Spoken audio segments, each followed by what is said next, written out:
Hi అండి. Welcome back to our channel. ఈరోజు video ఉసిరికాయ కారం. ఉసిరికాయ ఏ రూపంలో తిన్నా ఎన్నో లాభాలు. అన్ని రోజుల్లో ఉసిరికాయలు అందుబాటులో ఉండవు కాబట్టి ఇలా కారం చేసి పెట్టుకొని కొద్దిగా నెయ్యి వేసుకొని మొదటి ముద్దలో తిన్నామంటే చాలా బాగుంటుంది. అలాగే తీసుకున్న ఆహారం త్వరగా జీర్ణమవుతుంది. ఇందుకోసం నేను 9 ఉసిరికాయలు తీసుకున్నాను. వీటిని కడిగి తడి లేకుండా తుడిచిపెట్టుకోవాలి.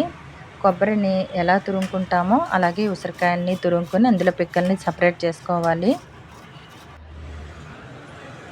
ఇలా తురుముని తీసిన తర్వాత స్టవ్ మీద కళాయి పెట్టుకొని కొద్దిగా ఆయిల్ వేసి ఈ తురుముని వేయించుకోవాలి.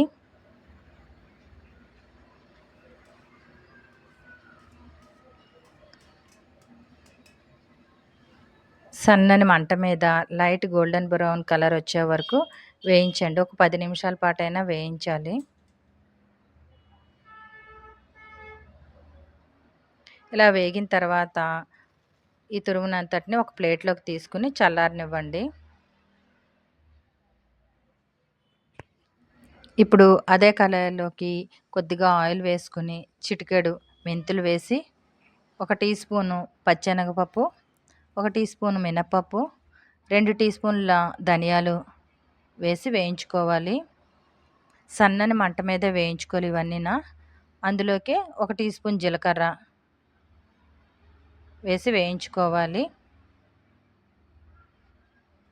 ఈ ఉసిరికాయ తురుముకి నేను తీసుకున్న ఉసిరికాయ తురుముకి 10 ఎండుమిరపకాయలు కారం అండి ఇవి. 10 ఎండుమిరపకాయలు వేసి వేయించుకోవాలి. అలాగే ఉసిరికాయలో పులుపు ఉంటుంది కదా, కొద్దిగా చింతపండు తీసుకుంటే సరిపోతుంది. కొద్దిగా చింతపండు, 2 రెమ్మల కరివేపాకు వేసి వీటన్నిటిని కలుపుకోవాలి. ఇలా వేయించుకోవాలి. సన్నని మంట మీద వేయించుకోవాలండి ఇవన్నీనా.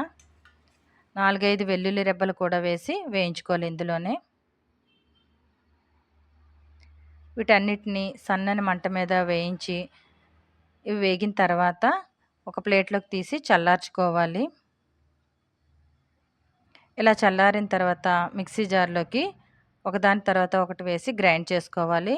ముందుగా ధనియాల కారం వేసి, తర్వాత ఉసిరికాయ తురుము వేసి, సరిపడినంత ఉప్పు వేసి గ్రైండ్ చేసుకోవాలి.